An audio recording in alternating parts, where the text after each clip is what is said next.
waxa uu leeyahay xabaalaha ma la soo qodi karaa ama qof xabaal ku jira iyadoo la doonayo meel kale in lagu aaso jawaabtu waxa weeyaan maya lama soo qodi karo ilaa sabab sharciya mooyaane sababaha sharciga ee loo soo saari karo waxaa ka mid a maslaxadda meydka wax isaga dan u ah oo maalan waxaa lagu aasay xabaalihii gaalada waa laga soo qodiyay xabaalihii muslimiinta lagu aasayaa waxaa maalan uu noqday meel biyo mareena waa laga soo saarayaa meel kale lagu aasayaa waxaa la aasay isaga oo aan la maydhin ismanuu bedelin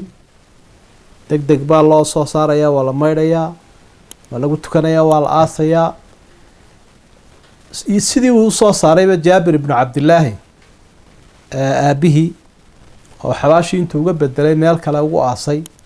iyadoo cid kale uu kula aasnaa sababaha tobaneeyo ku dhow